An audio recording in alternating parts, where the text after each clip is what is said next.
నమస్తే సుదర్శన్ గారు. నమస్తే హర్షిని గారు. సార్ మీరు ఇప్పటిదాకా ఎన్నో ఇంటర్వ్యూస్ ఇచ్చారు, ఎన్నో ఛానల్స్లో ఇచ్చారు. ఐ డ్రీమ్కి ఇచ్చిన ఒక డిఫరెంట్ ప్యాటర్న్ ఇంటర్వ్యూ ఆడియన్స్ నుండి మన వ్యూయర్స్ నుండి చక్కటి రెస్పాన్స్ని తీసుకొచ్చింది. వాళ్ళు బాగా ఎంజాయ్ చేశారు, బాగా కనెక్ట్ అయ్యారు కూడా. చక్కగా నవ్వుకునే ఫన్ ఇంటర్వ్యూ చేద్దామని అనుకున్నాను. ఐ డ్రీమ్ మనకు సంస్కారవంతమైన ఛానల్. సంస్కారం సూపర్ సూపర్ సంస్కారం ఏంటండి బాబు. ఇంతకీ మీ గుండు మీ కెరీర్కి యాడ్ అయిందా? యాడ్ అయ్యింది.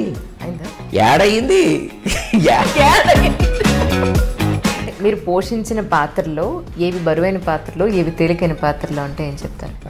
బూటు సూటు వేసుకున్నావు బరువైన పాత్రలు, నిక్కరు బనీని వేసుకున్నావు తేలికైన పాత్రలు. అంటే మూడు వచ్చినప్పుడు రాస్తూ ఉంటారా అని నా ఉద్దేశం. లేదు, మూడిగా ఉన్నప్పుడు కూడా రాస్తుంటా. ఇంట్లో చెప్పారా? ఏమని రాస్తుంటాను నేను. క్లాసిక్ టచ్ ఉన్న హ్యూమరు, మీ కంటెంట్లోని ఫన్ ఒక డిఫరెంట్ లెవెల్లో ఉందని కామెంట్స్ కూడా మనం చూసాం కామెంట్ బాక్స్లో. Compliments and comments, thank you.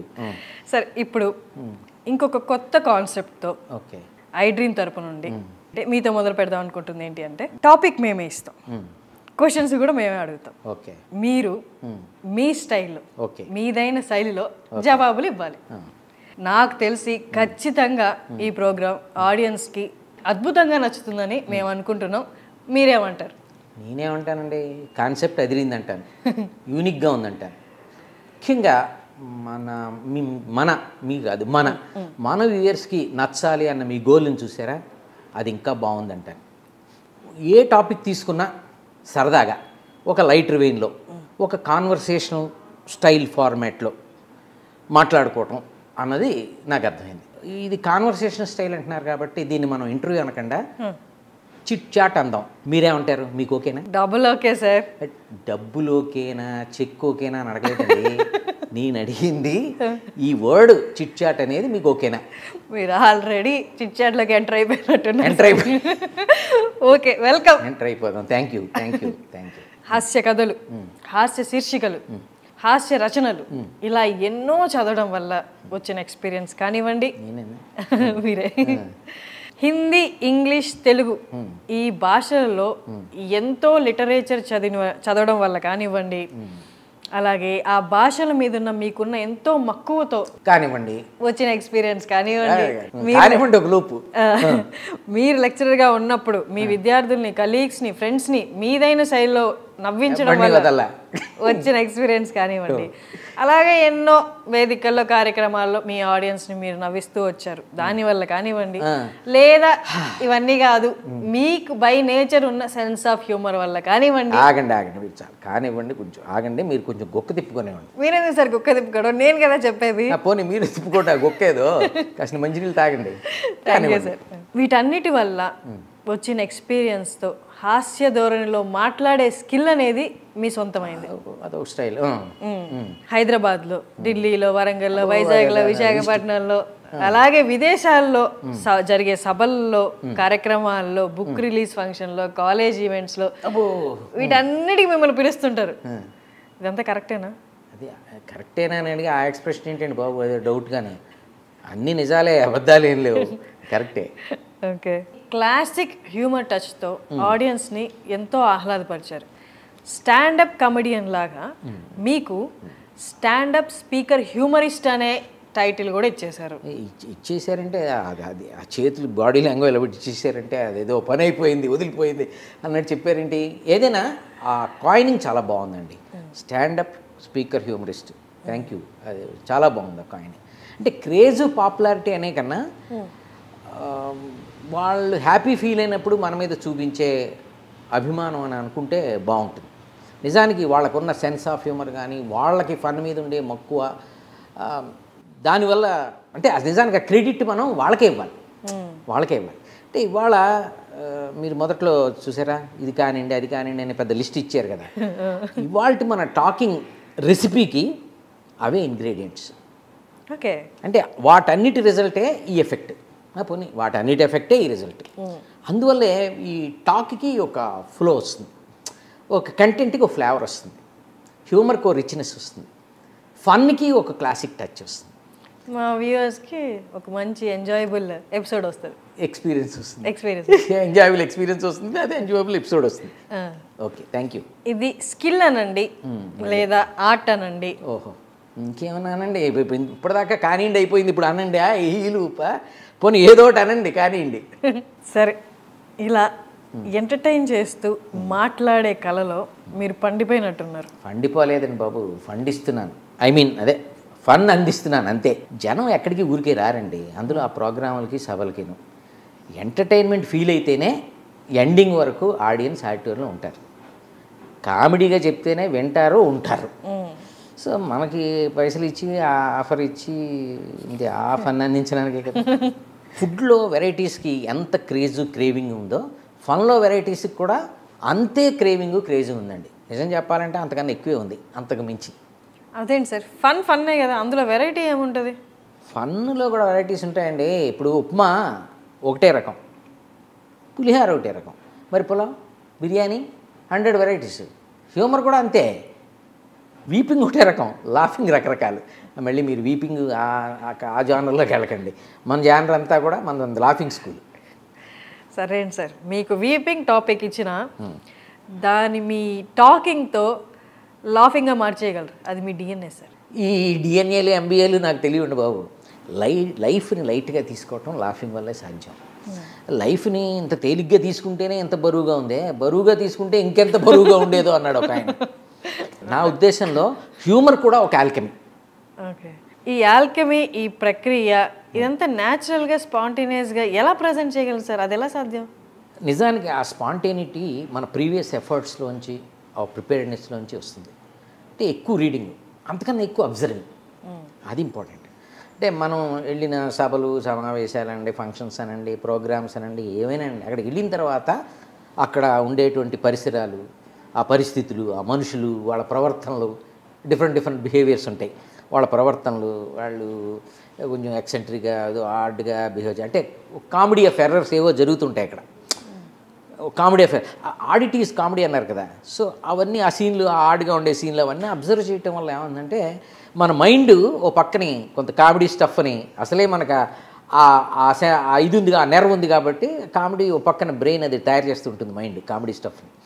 దీన్ని మిక్సీలో వేసి దానికి కొంచెం నేరేషన్, కొంచెం ఎగ్జాజరేషను కలిపి మిక్స్ చేసి ఒక రెసిపీ తయారు చేస్తే అప్పుడు ఆ హ్యూమర్కి ఆ టేస్ట్, ఫ్లేవర్ వస్తుంది. దాన్ని స్పాంటేనిటీ అని మనం అనుకుంటాం. స్టేజ్ మీద ఏ సందర్భంలో అయినా ఇంతగా నవ్వించే మీరు సినిమాల్లోకి వచ్చేసరికి ఎందుకని అంత నవ్వించలేకపోయారు? మీరెందుకు ఫీల్ అవుతున్నారు? ఇప్పుడు సభల్లో స్క్రిప్టు నా చేతుల్లో ఉంటుంది, ఐ మీన్ నా నోట్లో ఉంటుంది. అదే సినిమాల్లో స్క్రిప్టు రైటర్ గారి రాతల్లో ఉంటుంది, డైరెక్టర్ గారి చేతుల్లో ఉంటుంది, డైరెక్టర్ గారి తీతల్లో ఉంటుంది. ఇప్పుడు సభల్లో sky is the limit, I mean stage is the limit. అదే సినిమాల్లో అనుకోండి, script is the limit. Sir, మన వాడుకలో మర్చిపోతున్న కొన్ని పదాలని మీరు వాడే పద్ధతి, కొన్ని పదాలని మీరు కాయిన్ చేసే స్టైలు మీకు భాష మీద ఎంత ప్రేమ ఉందో తెలుపుతుంది sir. Thank you very much. అలాగే పాత భాష అనుకునే వాళ్ళకి తెలుగులోని మాధుర్యం తెలుపుతూ మీరు మాట్లాడే స్టైల్ పట్ల మీరు తీసుకునే శ్రద్ధ కూడా చాలా బాగుంటుంది సార్. Thank you. అంటే ఏ భాష అయినా మనం ఆ రిచ్నెస్ని పోగొట్టుకోకూడదు. తెలుగు మరీ మధురమైన భాష. అంటే గ్రాంధికం కష్టం కావచ్చు, కానీ వాడుక భాష అద్భుతంగా ఉంది కదా. వాడుక భాషలో ఎన్నో పదాలు, ప్రాసలు, యాసలు, సామెతలు, నుడికారాలు, ఎన్ని సొగసులు ఎన్ని ఉన్నాయి. వీటిని మనం పోగొట్టకూడదు. అది రిచ్నెస్ అంటే అదే, దాన్నే మనం పోగొట్టుకోకూడదు. యాక్చువల్గా నిజానికి చెప్పాలంటే ఈ ప్రింట్ అండ్ ప్రెస్, మన న్యూస్ పేపర్ మీడియా ఉంది కదా, వాళ్ళు చాలా బాగా దీన్ని ఒక రకంగా కాపాడుతున్నారు, పరిరక్షిస్తున్నారు. రెగ్యులర్గా పేపర్లు చదివే వాళ్ళందరికీ ఆ పదాలన్నీ ఆ ప్రజల నాలుకల మీద ఈరోజు ఉన్నాయంటే కారణం వాళ్ళు ఆ లాంగ్వేజ్ని అట్లాగా వాళ్ళు పరిరక్షించడం వల్లే. వాళ్ళు ఇప్పుడు స్పోర్ట్స్ లవర్స్ కోసం స్పోర్ట్స్ పేజ్ ఎట్లా ఉంటుందో అట్లాగే సాహిత్యం, కవిత్వంతో ఒక పేజీ పేపర్లో, న్యూస్ పేపర్లో మనం హ్యాట్స్ ఆఫ్ చెప్పాలి, వాళ్ళకి రుణపడి ఉండాలి. అసలు భాష పాతపడటం ఏంటండి? అమ్మ పాతపడుతుందా? అమ్మ ప్రేమకి పాతపడటం అంటూ ఉంటుందా? ఉండదు కదా. అలాగే భాష ఎప్పటికీ అది పాతపడదు. మనం నిర్లక్ష్యం చేయటమో దాన్ని వదిలేయటమో జరిగితే అది మన తప్పే. నిజం సార్. సరే అయితే మనం ఇక మీ ఫన్నీ ఎక్స్పీరియన్సెస్కి వచ్చేద్దాం. ఓకే.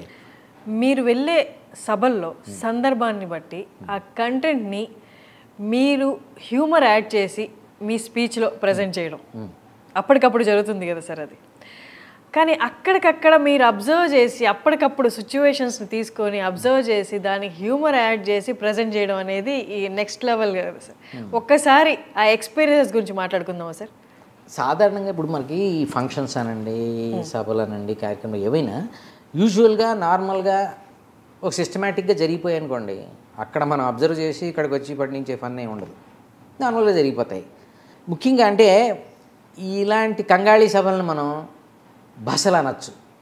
బస ఏంటి సార్? అడిగారు కదా, ఇప్పుడు సభ తిరిగేస్తే బస, సభ అస్తవ్యస్తమై సభ కంగాళిగా ఉంటుంది, దాన్ని తిరిగేసి బస. నేను ఎక్కడికి వెళ్ళొచ్చానంటే బస్కి వెళ్ళొచ్చానని చెప్పచ్చు. బస్సు అనుకుంటాడు, బస్సు కాదురా బస. అంటే బాపు గారి కార్టూన్ ఒకటి ఉంది థియేటర్లో. కార్టూన్ ఏం గీసింది ఏంటంటే, థియేటర్లో జనం కూర్చుని చూస్తూ ఉంటారు, సినిమా చూస్తూ ఉంటారు. సినిమా అయిపోయిన తర్వాత చివరిలో ఏమొస్తుంది, టైటిల్ కార్డ్ ఏమొస్తుంది, శుభం అని వస్తుంది. అక్కడ కార్డు ఇప్పుడు బస్సు అని పడింది స్క్రీన్ మీద. జనం వచ్చి బస్సు చూసుకొని నవ్వుకున్నాడు. అంటే అంత గందరగోళంగా ఉందన్నమాట సినిమా. అంచేత శుభం బదులు బస్సుం అనేసారు. అలాగే ఇక్కడ మనం సభ బదులు బస. సభ బస బాగుంది సార్, భలే కాయినింగ్ చేశారు. కాయినింగే కాదు, రీజనింగ్ కూడా చెప్పాను కదా. సభా భాషే కాదు, ఇంకా ఇందులో చాలా ఉన్నాయి. రభసలు, రసాభాషలు, అంటే ఎన్ని పొలిటికల్ రాజకీయాలకు సంబంధించిన మీటింగులు, ఫంక్షన్స్ జరుగుతాయి అవన్నమాట. అది మన కేటగిరీ, మన జానర్ కాదు కాబట్టి దాన్ని పక్కన వదిలేద్దాం. ఇందులో రససభలు, రసజ్ఞ సభలు కూడా ఉంటాయి. అవి మళ్ళీ అంటే సాహిత్యానికి సంబంధించినవి, కవిత్వానికి సంబంధించి పుస్తకావిష్కరణలు, ఇవన్నీ అదో తరహా, దాని ఆడియన్స్ వేరేగా ఉంటారు. అంటే అందులోంచి కూడా మనం కామెడీ పిండుకోవచ్చు. ఎప్పుడంటే అలాంటి రససభలు కొన్ని నససభలు అయిపోతాయి. ఎలాగంటే ఏ శుద్ధి సామ్రాట్, నసరత్నం ఎవరో ఒకళ్ళు తగులుకుంటే, అంటే గెస్ట్ గాను, స్పీకర్ గాను, వక్త అంటే స్పీకర్, వక్త గాను తగులుకున్నారనుకో, అబ్బో ఫన్నే ఫన్. మనకి అంటే పిండుకున్నవాడికి పిండుకున్నంత, అంటే మనకి ఫన్ను, జనానికి ఫ్రస్ట్రేషన్. అవి తీసుకొచ్చి ఇక్కడ చెప్పామనుకో, మన వ్యూయర్స్కి డబుల్ ఫన్.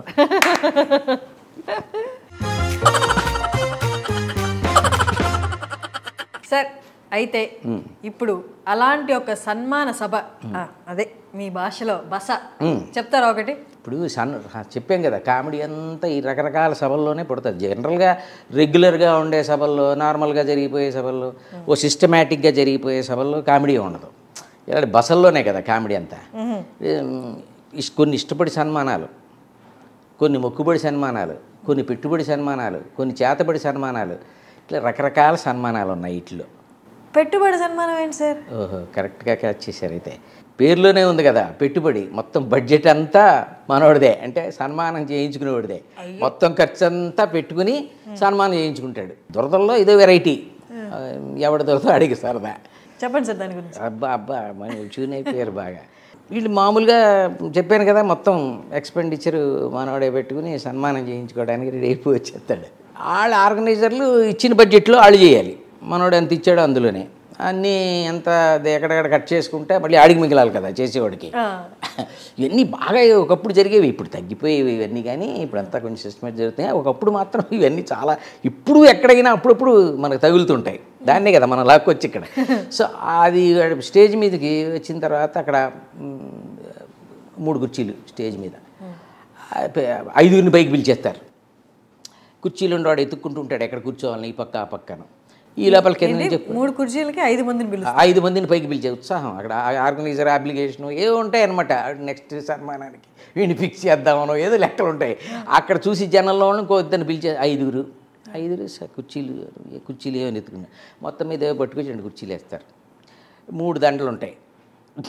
ఇప్పుడు లెక్క వేసుకొచ్చాడు కదా, బడ్జెట్ వేసుకొచ్చాడు కదా, 3 దండలు ఉంటాయి. ఆడు 3 దండలు అంటే మరి 5గురు ఉన్నారు. ఇటు దండలు వేసాక ఇటు తీయట్లే, తీస్తే మళ్ళీ ఎవడు దండ ఆడేసుకొచ్చున్నాడు వాడు.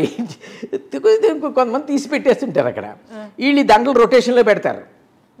పెట్టగానే తీసేసి పక్కగా పట్టుకెళ్ళి నెక్స్ట్ వచ్చిన వాడు కదే వీడు చూసుకుంటుంటే దండ ఎక్కడా ఉండదు. ఏమైందంటే ఆడి మెడలో వేసారనమాట. ఈ దండల రొటేషన్ ఉంటుంది, ఈ రొటేషన్లో ఉంటుంది అనమాట. అంటే యాక్చువల్గా ఎందుకంటే ఈ ఇంటికి పట్టుకెళ్ళాలి కదా, వాడు పాపం సన్మానం చేయించుకున్నాడు, ఈ దండట్టుకెళ్ళి నాకు సన్మానం జరిగింది తెలుసా, అస్సలు ప్రూఫ్ ఎవిడెన్స్ ఇంట్లో. అసలు మాలు ఎక్కడ పోయావు, ఎక్కడ తిరిగి ఎక్కడ వచ్చాడు, ఇది సన్మానం, అద్భుతమైన సన్మానం, ఇదిగో శాలువా, ఇది ఏంటి అనుకుంటున్నావు నువ్వు, అసలు జనమే జనం, కొట్టారు చూడు ఎవరిని, మిమ్మల్ని కాదు, చప్పట్లు దద్దరిల్లిపోయింది, ఏంటి మీ వీప కాదు, ఆడిటోరియం. అది యాక్చువల్గా ఈ ఇంటికి వెళ్ళి బిల్డప్ ఇచ్చే విషయంలో నాకు గుర్తు ఓ సీన్, కమెడియన్ రాలం గారు గిరిజి గారి మీద ఓ సీన్ ఉంటుంది సినిమాలో. ఆ సినిమాలో దీన్నే ప్యారడీ చేశారనమాట ఓ సీన్. ఇలాంటి బస చూసే, అంటే అందులో రాలం గారు ఏంటంటే బిల్డప్ ఇస్తాడు, నేను ఒక రచయితని, నేను కవిని తెలుసా అని, ఎవరో కవి పేరు పెట్టుకుని ఎవరో గండబేరుని రాస్తుంటాడు ఒక ఆయన, ఆ పేరు పెట్టేసుకుని, అసలు నా కలం పేరు తెలుసా అది, ఆ పేరుతోటి నేను రాస్తున్నానని అవన్నీ జెరాక్స్లు కాపీలు ఇందులో పెట్టుకుని ఫైల్ పెట్టి ఇంట్లో, అసలు ఆయన కవి గారు అసలు పొద్దుడే కాఫీ వేళకి, లేకపోతే ఏముండదు కదా ఇంట్లో కూర్చుంటే, అంటే కాఫీ దేనికి కాఫీ, ఏం చేస్తావు, ఏం పీకుతావు అని కాఫీ పొద్దుట తాగి, అందుకని బిల్డప్ మొత్తం వేళకి టిఫిన్ ఏం రాసుకుంటున్నాడో ఏంటో, పాపం కవి గారు కదా, ఆయన మూడ్లో ఆయన ఉంటాడు, ఇంట్లో ఉంటుంది కదా గౌరవం కొంచెం, అప్పుడు ఉండేది. ఇప్పుడు సంగతి కవి అంటే అసలు ముందు ఉన్నదే, అది వేరే సంగతి. ఇంటికి వచ్చిన తర్వాత అసలు బిల్డప్ మామూలుగా సన్మానానికి వెళ్తున్నాను, నేనే గండబేరు వాళ్ళు సన్మానం అంటే అది పేపర్లో పడిందండి, గండబేరు మీకే కదా, నాకే సన్మానం, గండబేరు కవి గారి సన్మానం అంటే మరి మీరే కదా గండబేరు, మరి మీకే కదా, నాకే సన్మానం, వాళ్ళకి సాయంత్రం కదా, వెళ్తున్నా అని చెప్పి మొత్తం కండు వేసి పంచి కట్టి అంతా మొత్తం అసలు ఆరతి ఇచ్చి పంపిస్తుంది ఆవిడ గిరిజి గారు సన్మానానికి. వెళ్ళానంటే వెళ్తున్నా సన్మానం కదా వెళ్తున్నానని బయలుదేరి వెళ్తాడు. వెళ్ళిన తర్వాత అక్కడ సరే బయటికి వెళ్ళిపోతాడు. తర్వాత ఈవిడి ఫ్రెండ్ ఎవరో ఒక ఆవిడ వస్తుంది, వచ్చి ఏంటి మీ ఆయన సన్మానం అయితే నువ్వు వెళ్ళకపోవటం ఏంటి, అది అద్భుతమైన సన్మానం అన్నావు, మనం చూడాలి కదా, మరి మనం చూడకుండా ఎట్లా పద అంటే పద అని వీళ్ళు వెళ్తారు. వీళ్ళిద్దరు కూడా సభకి వెళ్తారు. అక్కడ సభ వేదిక మీద అనౌన్స్ చేస్తూ ఉంటారు. అది పాపం మామూలు సభే, అది తర్వాత జరిగిందంతా రభస, కానీ అక్కడ సభే. వేదిక మీదకి ఇప్పుడు కవి గారు, ప్రఖ్యాత కవి రచయిత ఏదో గండబేరు గారు వస్తారని అనౌన్స్ చేస్తారు. ఈ ఫ్రెండ్ అడుగుతుంటుంది, మీ ఆయన ఏంటి కనపట్లేదు, రావాలి కదా వేదిక మీద, వస్తాడే, మామూలు ఎంట్రీ ఉండదు, అస్సలు మామూలుగా కాదు, ఏంటి అనుకున్నావు, ఇస్తాడు చూడు ఎపీరియన్స్ అని అనేటప్పటికి టక్కని చూసేటప్పటికి వేరెవరో వచ్చారు. వారి గండబేరు గారికి స్వాగతం అనగానే ఆయన ఎవడో వచ్చాడు, సన్నగా ఒక ఆయన వస్తాడు. వీళ్ళిద్దరూ చూసి ఈ గండబేరు అంటే దేంటి మీ ఆయన కాకుండా ఈయన ఎవరో వచ్చాడు అంటే అయిపోయింది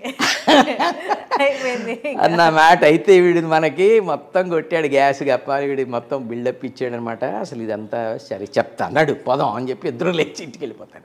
కామ్గా ఇంట్లో ఉంటారు. మనోడు ఇంటికి వస్తాడు. ఇంటికి వచ్చేటప్పటికి నా ఇంటికి రావడం అంటే వస్తూ దారిలో దండ కొనుక్కుని, అయ్యో అంటే తర్వాత జరిగేదంతా బస అని చెప్పాను కదా, ఓ దండ ఒకటి కొనుక్కుని ఈ ఫైల్ చేత్తో పట్టుకుని దండ కొనుక్కు, ఆ దండ ఇంటికి వచ్చే ముందు కొద్ది ఇన్ని పూలన్నీ తెంపేసి పైన కొన్ని వేసేసుకుని, అంటే న్యాచురల్గా ఉండేలాగా, అంటే అన్నీ వేసినప్పుడు ఉండవు కదా చివరిదాకా, కొన్ని పూలు రాలిపోతాయి కదా, పోయి వాళ్ళు సన్మానం చేసినప్పుడు ఏదో పూలు అవి జల్లుతారు కదా, న్యాచురల్గా అవన్నీ మేకప్ చేసుకుని అన్నీ అనమాట రెడీగా ఆహార్యంతో లోపలికి వస్తాడు. ఆయన నడకుంటుంది కదా, నడుచుకుంటూ లోపలికి వచ్చేటండి. ఏమండి సన్మానం బాగా జరిగిందా అంటే, ఓ అద్భుతం, అదిరిపోయింది, మామూలుగా కాదు, ఇలాగ చెప్పినట్టుగానే అసలు మామూలుగా ఉన్నారు జనం, కిటకిటలాడిపోయారు, మొత్తం హాల్ అంతా కిటకిటలాడిపోయారు. చప్పట్లు బాగా కొట్టారా, అబ్బో అదిరిపోయింది, మామూలుగా కొట్టలేదు, చప్పట్లు చెప్పేస్తాడు. తర్వాత మరి మీకు ఏంటి ఒకటే దండ వేశారు, దండలు 300 దండలు వేశారు, అసలు లారీ పట్టం అవన్నీ తేవాలంటే 3 లారీలు కావాలి, ఆ దండలన్నీ ఎవరు తీసుకొస్తారు పిచ్చి ముఖం, అవన్నీ అక్కడే వదిలేసి శాంపిల్గా జస్ట్ స్పెసిమెన్ ఓ శాంపిల్గా ఒకటి తీసుకొచ్చానంటాడు. మరి ఏమంటే ఫోటోలు ఏమన్నా తీయించుకున్నారు, చిచి లోకుగా ఉంటుంది ఫోటోలో అని అడిగితే వాళ్ళే పంపిస్తారు, అలా పేపర్లో పడుతుందిగా, కట్ చేసి పెట్టుకుంది కానీ అవన్నీ కట్ చేసి పెట్టుకుని ఇక మామూలు బిల్డప్ రెచ్చిపోతుంటాడు. ఏమండి మీ గురించి ఎవరైనా అబ్బో అసలు వక్తలు మాట్లాడారు, గెస్టులు నా గురించి మాట్లాడారు, గండభైరుండం గారు మామూలు కవి కాదు, ఆయన భాషామ తల్లికి చేసిన సేవ అసలు మనం మర్చిపోలేని సేవ చేశారు, వారు మన భాషామ తల్లికి గండపిండేరం లాంటి వారు అని ఏదో అంటే యాక్చువల్ సీన్ అది నేను ఓన్ చేసుకుని చెప్తున్నా, యాజ్ ఇట్ ఈస్ డైలాగ్ చెప్పట్లేదు. పొగడతారు నన్ను అసలు పొగడొద్దు అని ఒక్కొక్కళ్ళని కట్ చేసుకుంటూ వచ్చాను. ఒక్కొక్కళ్ళు పొగడతలు ఇలాగ బిల్డప్ ఇస్తాడు. పొగడతలా ఈ దండ ఎక్కడ కొన్నారు? దండ కొంటమా? ఎక్కడ కొన్నాను? ఎవరు కొన్నారు? నేను చూశాను. ఎవరు చూశారు? ఎవరు వచ్చారు? ఎందుకు వచ్చారు? కొడుకు ప్రారంభమైంది. ఎవరు వచ్చారు? ఎందుకు వచ్చారు? మీరు వచ్చారు? మేము చూసాం, అక్కడికి అంతా వచ్చాము, మేము సభకు వచ్చాము, మేము అంతా చూసేసారా? మేము ఎందుకు చూసేసారు? బాబాయ్ సన్మానం సభ ఎందుకు అలా ఉణికిపోతున్నారండి? జ్వరం ఎందుకు జ్వరం వచ్చింది? సన్మానం అబద్ధం జన్మానం అందుకే జ్వరం చెప్తాగా ఇదంతా చెప్తా ఆ సంగతి. జ్వరం ఏంటో నేను కుదురుస్తాను కదా, ఇట్లా ఉంటుంది సీన్. సరే అయిన తర్వాత ఇంక మనోడు ఈ సన్మానం, మనోడు సన్మానానికి వద్దాం. ఈ సన్మానం వచ్చాడు, దండలు ఎత్తుక్కునేవాడు, దండలు కుర్చీలు ఇది జరుగుతుంటే మనోడిని పిలిచాడు, పిలిచాడు.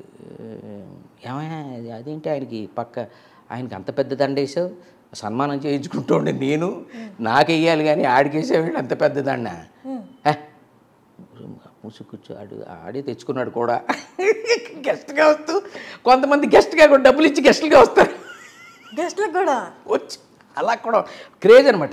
అది చెప్పుకుందాం. ఆయనే తెచ్చుకున్నాడు ఆ దండ కూడాను. నువ్వు ఇచ్చిన బడ్జెట్లో ఇదే ఎక్కువ నీకు, ఊరుకో అసలే దండలు షార్టేజ్గా ఉంది, నువ్వు ఎక్కువ మాట్లాడే ఉంటే ఈ దండ కూడా రొటేషన్లో పెట్టేస్తావు అన్నాడు. ఇది కూడా రొటేషన్లో పెట్టేస్తారా? దండ వదలకుండా పట్టుకొచ్చినాయి. అది సరే కానీ మళ్ళీ మనోడు ఎన్ని డౌట్లు ఇచ్చాడు కదా, డబ్బులు ఇచ్చిన దాంట్లో ఏం గిట్టుబాటు అవుతుందో చూసుకోవాలి కదా. ఏంటి మొమెంటో మీద పేరు చెక్కిస్తానా? ఏది పేరేది? అమౌంట్ మొత్తం నొక్కేసావా? నువ్వు ఇచ్చిన చెక్కి ఈ చెక్క మొక్క ఇవ్వటమే చాలా ఎక్కువ, మళ్ళీ దాని మీద పేరు ఒకటి చెక్కిస్తారా? మళ్ళీ ఏదో పెద్ద అమౌంట్ నొక్కేసావా? అమౌంట్ నొక్కేయటానికి పెద్ద నువ్వు పాన్ ఇండియా బడ్జెట్ ఇచ్చావని చివరికి పానుకు కూడా డబ్బులు మిగలలేదు, ఇచ్చాడు జలక్కు. అడు కాము. మళ్ళీ నెక్స్ట్ మనోడు అక్కడతో అవ్వలేదు. జనం ఏంటి ఎంత పలుచుకున్నారు? జనం 100 మందిని తీసుకొస్తా అన్నావు, 50 మంది కూడా లేరు అన్నాడు. బాబు వాళ్ళు పెయిడ్ ఆడియన్స్, మళ్ళీ వాళ్ళకి బొకేలో ఒక బొక్క, మూసుకు కూర్చొని ఉన్నదాన్ని చేయించుకో కామ్గా వెళ్ళాను అన్నాడు. వీడు కామ్ అయిపోయాడు. ఆర్గనైజర్కి బాగా కాలింది. దొబ్బుతున్నాడంటారు బాబు, పిలిచి సన్మానం ఇప్పుడు కార్యక్రమం ఉంది వీడికి, ఏమో మన దొబ్బుతున్నాడని చెప్పి ఇదిగో అదేదో సినిమాలలాగా నీకు చిటికలు చప్పట్లు కాలీఫ్లవర్ బొకేలు ఇవ్వలేదు, అంతవరకు సంతోషించు, దండ వేసాం కదా, పేరున్నా లేకపోయినా మొమెంట్ ఎత్తున్నాం కదా, ఏదోటి పెద్ద ఇందాక మళ్ళీ శాలువా చూసి ఇలా చూస్తున్నాం ఏంటి, ఏదో శాలువా అంటూ కప్పాం కదా, ఇవన్నీ చేస్తున్నాం కదా సన్మానం. అసలు నీలాంటి వాడికి చిటికలు అని చిటికలే చెప్పట్లు వెరైటీ సన్మానం అని కాలీఫ్లవర్ బొకేలు ఇస్తే తీరేది. అయ్యయ్యో డబ్బులు ఇచ్చాడు కదా సార్ పాపం. ఆ ఇచ్చిన బడ్జెట్ చాలా ఉంది కదా ఖర్చు, ఇక్కడతో అయిందేంటి? ఇప్పుడు అందరికీ అన్నీ ఇచ్చుకుంటే వాళ్ళు మైకులు అద్దెలు హాలు చాలా ఉంటాయి, ఇచ్చినా సరే మరి ఆడి కమిషన్ ఉంటుందిగా, అది అన్నీ అందులో చాలా మిగలాలి కదా పర్సంటేజ్. సుదర్శన్ గారు, అయితే ఇలాంటి సభలకు వచ్చే గెస్ట్ల పరిస్థితి ఏంటి? పరిస్థితి బాగానే పడేది. అసలు గెస్టుల గురించి మామూలు ఏ అడుగుతారు, వాళ్ళ పరిస్థితి ఏంటని అడిగారంటే అది కూడా ఏదో వాళ్ళ పరిస్థితి ఏ ఉందో పాపం, ఎలా ఉన్నారు వాళ్ళ పరిస్థితి ఏంటో అనే కదా చెప్పాను కదా. వాళ్ళు కూడా పాపం ఈ టైపుల్లో డబ్బు ఇచ్చి మరీ వచ్చే కేటగిరీ ఒకటి ఉంటుంది కొంత, అంటే అదొక వీక్నెస్, అదో పబ్లిసిటీ క్రేజ్. మళ్ళీ దురదలో ఇది కూడా దురదలో ఒక వెరైటీ అనమాట. ఈ పేరు చెప్పుకుని నేను గెస్ట్గా వెళ్ళాను, చూసా అంటే వాళ్ళకి సన్మానం ఎవరికి అన్నదాంతో కూడా వాళ్ళకి సంబంధం లేదు. వాళ్ళకి అక్కడికి వచ్చినప్పుడు మాట్లాడాలిగా, మాట్లాడతారు, ఏది వస్తే అది ఆ టైంకి మాట్లాడేస్తారు. టెంప్లెట్ ఉంటుందా? ఏదో టెంప్లెట్ ఉంటుంది, ఏదైనా కామన్ సబ్జెక్ట్ కామన్గా మాట్లాడేది చాలా గొప్పవారు. వచ్చాడు ఆర్గనైజర్, వచ్చాడు మైక్ తీసుకున్నాడు. ఇవాల్టి మన గెస్టు ఆయన చాలా గొప్ప దాత, నిజంగా ఆయన మనకి చేసిన సాయం, ఇచ్చిన మాట మర్చిపోలేం అన్నాడు. అంటే ఈయనేమో నేను మర్చిపోతాగా అన్నాడు. ఏం మర్చిపోయాడు వీడు గతుక్కుమన్నాడు ఈయన మర్చిపోయాడు. అది కాదు, ఆయన ఏదో అలాగే చెప్తాడు, సాయం దాత నేను అవన్నీ మీరు పట్టించుకోకండి, అసలు ఇందులో చేసింది ఏమీ లేదు, నిజానికి నాకు అలాంటివన్నీ గెట్టవు ప్రవర్తలేను, ఏదైనా అలా చెప్తాడంతే ఆయన నా మీద ఉన్న అభిమానం అంతేను. మనోడు ఇలా చెప్పే కొద్దీ సాయం అభిమానం అంటాడు, దాత కాదంటాడు, ఈ చెక్కు పరిస్థితి ఏంటి, ఇస్తానని చెక్ ఇస్తాడా ఇవిడ, లేకపోతే తిప్పిస్తాడా, అలాగే చెక్ ఇచ్చే బదులు హ్యాండ్ ఇస్తాడా, మనోడికి ఇక్కడ టెన్షన్ ప్రారంభమైంది. అక్కడ సైడ్ వింగ్లు ఉంటాయి కదా, స్టేజ్కి పక్కకి సైడ్ వింగ్లోకి వెళ్ళి అక్కడి నుంచి సౌజ్యులు సార్ అన్నాడు. అడిగినా వాడు అక్కడి నుంచి దండం పెడతా సార్ చెక్కు సార్ అక్కడి నుంచి సౌజ్ఞలు చేస్తున్నాడు. మరి ఇప్పుడు అయిపోయే లోపల ఇస్తాడు ఎవడో కదా, అందుకని ఇప్పుడు అసలే నేను దాతను కాదు, ఆయన ఏదో అభిమానం కొద్ది అలా చెప్తాడు అన్నాడు కదా, మనోడికి డౌట్ వచ్చింది, దాతను కాదంటాడు అభిమానం కొద్ది చెప్పడం అంటాడు బాబా. అక్కడి నుంచి మనోడు కుదిరినప్పుడల్లా ఆయన ఇటు ఐ కాంటాక్ట్ ఇచ్చినప్పుడల్లా సార్ ఎక్కువ సార్ ఇస్తానవే మాట్లాడుతున్నాను కదా అంటున్నాడు ఈయన.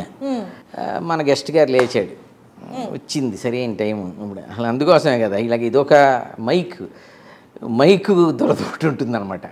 అసలు ఎక్కడ లేని పాపం చెప్పేయాలి. ఆయన వచ్చేసి మైక్ తీసుకున్నాడు. అసలు మైక్ తీసుకోగానే ఫోన్ రింగ్ అయింది, చూశాడు ఇంటి నుంచి వాళ్ళ ఆవిడ. ఎత్తగా ఎత్తకపోతే చస్తాడు. ఎత్తాడు, హలో చెప్పన్నాడు. ఏంటి చెప్పేది,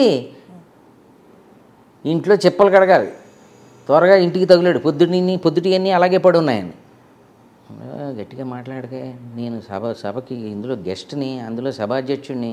గెస్టో రెస్టో వీడు సభాధ్యక్షుడా, ఏదో పెద్ద దేశానికి ప్రెసిడెంట్ అన్నట్టు చెబుతున్నాం ఏంటి, పనికిమాలిన సభలకు అన్నీ పోతావు, వాళ్ళు అక్కడ తిండి గట్రా ఏమైనా పెడతారా, అది పెట్టరా ఏం పెట్టరా, అవన్నీ నాకు అనవసరం, ఏదో గడ్డి తిని త్వరగా ఇంటికి తగిలాడు. రాత్రి 10 దాటిందనుకో బయట గేటుకి తాళం వేసేస్తాను.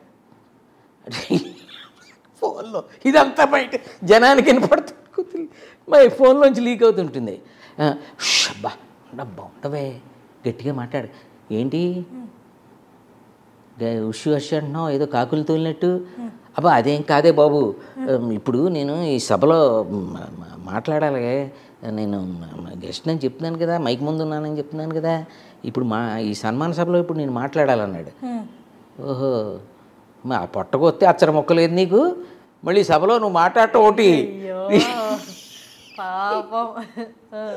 మళ్ళీ ఆడెవడు సన్మానం ఎవడికి అంది. ఇక్కడి నుంచి ఆడెవడో దరిద్రుడు, ఆడెవడో తగులుబాజీ, ఆడెవడో తలమాసినోడు, వాడి గురించి నాకే తెలీదు, నేను నీకేం చెప్పను, నీకు దండం పెడదాను బాబు, పెట్టే ఫోన్ పెట్టేయను. సర్లే ఏదో టేడు, ఆ వచ్చేటప్పుడు ఆ మొమెంటోలో అయ్యో అంటారా ఆయన ఆ చెక్క ముక్కలను ఇంటికి తేబాక, నీతో పాటు ఆటికి దుమ్ము దులపలేక చత్తనాను. నాతో పాటు ఇంటికి దుమ్ము దులపలేక వీళ్ళేమో విన్నారా ఏంటి, వీళ్ళు అప్పటికే ఇలా పెట్టుకుని ఫోన్ అలా పెట్టుకుని నోట్లో పెట్టేసుకోలేదు, ఫోన్ ఒకటి తేడా అడ్డం పెడతాడు, ఇలా పెడతాడు. అలాగే నేను వచ్చేస్తాగా అటు పెట్టేసాక కూడా మాట్లాడుతున్నాడు పైకి, వీళ్ళ ఫోన్ కట్ చేశాడు. అలాగే అస్తమాడు ఫోన్ చేయకు నువ్వు, చెప్పాను కదా నీకు ఫోన్లో సభలో ఉన్నాను మాట్లాడు, పెట్టి ఫోన్, జనం వెయిట్ చేస్తున్నారు నా స్పీచ్ కోసం. ఓకే అప్పుడో పెట్టేసింది, ఫోన్ పెట్టేశాడు. సుదర్శన్ గారు అయితే ఇందాక ఒకటి చెప్పారు చూడండి, ఏంటది, ఆర్గనైజర్ స్టేజ్ పక్కకి వెళ్ళి గెస్ట్ని సార్ చెక్కు దగ్గర ఆగిపోయారు, మీరేదో చెక్కు దగ్గర ఆగిపోయారు, బాగా ఇన్వాల్వ్ అయినట్టున్నారు కదా, ఇంతకీ ఇస్తారా, బాగా ఇన్వాల్వ్ అయింది, నాకు నచ్చింది అది మీ ఇన్వాల్వ్మెంట్, కాకపోతే చెక్కు దగ్గరే ఇన్వాల్వ్ అయ్యారు మిగతా. అంటే యాక్చువల్గా గెస్ట్ గాడి వాటని చూసిన తర్వాత మీకు డౌట్ వచ్చినట్టుంది ఇది ఇస్తాడా ఇవ్వడా అని. అసలు ఆర్గనైజర్ పడాల్సిన టెన్షన్ అంతా మీరు పడుతున్నట్టు కనపడుతుంది. పాప అడుగుతున్నాడు ఈయన అంటున్నాడు. సరే మొత్తానికి చెక్కు ఇచ్చాడు. కాకపోతే ఈయన ఏంటంటే కొన్నాళ్ళు తిరిగిన తర్వాత ఇంటికి వెళ్ళిన తర్వాత చెక్ ఇచ్చాడు, దాని మీద సంతకం లేదు. అది కాదు సంతకం ఎదురుకుండా ఇచ్చాడు, సంతకం లేకుండా ఇచ్చాడు, చేతికి ఇచ్చాడు, సంతకం లేకుండా ఇచ్చాడు. మీలాగే ఆశ్చర్యపోయి ఇదేంటిది సంతకం లేకుండా ఇచ్చారేంటి ఎలా చెల్లుతుంది అన్నాడు. నీకు అర్థం కావట్లే, నా పేరు నలుగురికి తెలియటం ఇష్టం లేదయ్యా, నేను చెక్కులన్నీ గుప్త దానాలు అవన్నీ ఎవరికి తెలిసేలా దానాలు చేయను, నా పేరు తెలిసిపోతే సంతకం పెడితే అది గుప్తదానం చెక్ ఇది పట్టుకెళ్ళి అన్నాడంట. ఈ గుప్తదానాల చెక్కులు కొన్ని వారు గుప్తదాత వారెవ్వరికి వారు దానాలు ఇస్తున్నట్టు మూడో కంటికి తెలియకూడదు, అసలు అట్లా దానాలు చేస్తారంటాడు. ఇలాగే ఆ చెక్క తీసుకుని గుప్తదానం చెక్క, ఇదేం చెక్కరా బాబు దీనికి ఈ పేరెట్టి వాడు షాక్ వచ్చి చూసి. సార్ మీరు కూడా ఈ సభలకి గెస్ట్గా వెళ్తారు కదా? అది ఎక్స్ప్రెషన్ మీరు అడిగిన క్వశ్చన్ ఓకే, బట్ ఎక్స్ప్రెషన్ కొంచెం ఏదో తేడాగా ఉంది. అంటే దయచేసి ఆ కేటగిరీలో నన్ను కలపకు తల్లి. అలాగా సార్, మిమ్మల్ని ఆ కేటగిరీలో ఎందుకు కలుపుతారు? మీరు వెళ్ళేది సెలబ్రిటీ గెస్ట్ స్పీకర్గా, అబ్బో వాళ్ళేమో డబ్బులు ఇచ్చి అలాంటి సభలకు గెస్ట్లుగా వెళ్తారు. కానీ మీకు వచ్చేసరికి మీకే డబ్బులు ఇచ్చి మిమ్మల్ని గెస్ట్గా పిలుచుకుంటారు. మిమ్మల్ని ఎందుకు కలుపుతాను సార్? అది గట్టిగా చెప్పండి, రేపు పొద్దున మళ్ళీ పిలిచి. Okay, thank you. చూస్తుంటారు సార్ కలపనందుకు థ్యాంక్ యూ వెరీ మచ్. సన్మానం చేయించుకునే పర్సన్ ఉంటారు కదా సార్, అదే సన్మాన గ్రహీత. మరి ఆయన సిచ్యువేషన్ ఏంటి సార్? సన్మాన గ్రహీత ఏమ నాకు డౌట్గా ఉంది. మీరు కూడా ఏదైనా సన్మాన సభకి యాంకరింగ్ చేశారా? లేదు సార్. రేపు అంటే దీనికి చూనే ఇప్పుడు నేను సన్మాన గ్రహీత అంటా ఉంటే ఏదో సన్మానితుడు, సన్మాన గ్రహీత ఈ పదాలు మీకు వచ్చేసి ఆడి పరిస్థితి ఏంటండి, అదో పెద్ద ట్రాక్. ఇప్పుడు ఆడి ఎలా ఉందంటే కూలిచ్చి తన్నించుకున్నట్టు అయింది పరిస్థితి, అంతే కదా. డబ్బులు ఇచ్చి ఇవన్నీ ఈ అరకవర సన్మానంతో బాగా అప్సెట్ అయ్యాడు. అంటే పైసలు ఇచ్చి ఫ్రస్ట్రేషన్ మిగిల్చుకున్నట్టు అయింది. సరే సన్మానం మొదలుపెట్టారు మనవాడికి. ఆ సన్మానం సింహాసనం లాంటి షేప్కే సింహాసనం అది, అది ఎప్పుడుదో దశాబ్దాలు లాంటి కుర్చీ ఒకటి ఆ ఆడిటోరియంలో పడు, దాన్ని తీసుకొచ్చేసారు. అదే దూది ఊడిపోతూ ఆ స్పాంజ్ ఊడిపోతూ ఉంటుంది ఆ కుర్చీ. దాంట్లో ఏమిటి కుడతా ఉంటాయి ఇప్పుడు. అబ్బా కుడుతుంటే మళ్ళీ ఏదో స్టైలిష్గా కుడుతున్నట్లే బాధపడుతూ అందులో మనోడు కూర్చుని ఉన్నాడు. అదే తీసుకొచ్చి అక్కడ వేసారు. మనోడు ఇంకా నస మానలేదు. పిచ్చి ఈ దండ ఏందా, వీడి దండ వీడి గోల. ఆర్గనైజర్ పిలిచి గుసగుసగా ఆర్గనైజర్ వచ్చాడు, కూర్చోబెట్టాడు, మళ్ళీ దండ వేసాడు. అది ఇందాక దండే వేసాడు. ఏందా దండ ఏంది చూడు, మొత్తం పూలన్నీ రాలిపోతున్నాయి, సభ అయ్యేటప్పుడు దారం మిగిలేలా ఉంది, ఇంత నాసిరకం దండ తెచ్చేయండి మాట్లాడుకుంటున్నాడు ఆడు. ఇవన్నీ మళ్ళీ మైక్లో వెళ్తాయేమో అని మాట్లాడగలరు. మళ్ళీ జనం గోల ఎక్కువగా ఉంది. ఈ ఆడిటో నిండిపోవాలని ఈడిది ఎంతమంది తీసుకొస్తారు, పెయిడ్ ఆడియన్స్ అంటే వాళ్ళకి ఇచ్చి వీళ్ళని తరలించి పాపం ఏది తీసుకొచ్చారు కదా. జనం ఏంటే 100 ఏది నా 50 మంది కూడా కనపట్లేదు. మళ్ళీ మొదలెట్టాడు. అక్కడ అసలాగే ఊరుకోవా బాబు ఇవన్నీ మాట్లాడక, ఇందులో కూర్చుని కూడా ఇవన్నీ మాట్లాడతావు నువ్వు అన్నాడు. సరే సరిపెట్టుకుని మొత్తానికి ఎలా అయితే పాపం అడ్జస్ట్ అయ్యి దాంట్లోనూ ఓ పక్క ఇటు జాగ్రత్తగా చూసుకుంటే అట్లా కూర్చున్నాడు. ఈ బాధలు ఒకటి కాదు, దండ బాధ, శాలువా బాధ, కుర్చీ బాధ, అన్నిటి టెన్షనే. ఇంకో గెస్ట్ మాట్లాడుతున్నాడు, సన్మానం చేయాలి. గెస్ట్ ఎవడా బాబు ఇందాక నుంచి మాట్లాడు, సుత్తి కూడా చంపేస్తున్నాడు. ఆడు మొత్తం టైం అంతా ఆవిరైపోతుంది, మరి నేను ఎప్పుడు మాట్లాడాలి అంటున్నాడు ఆర్గనైజర్తో.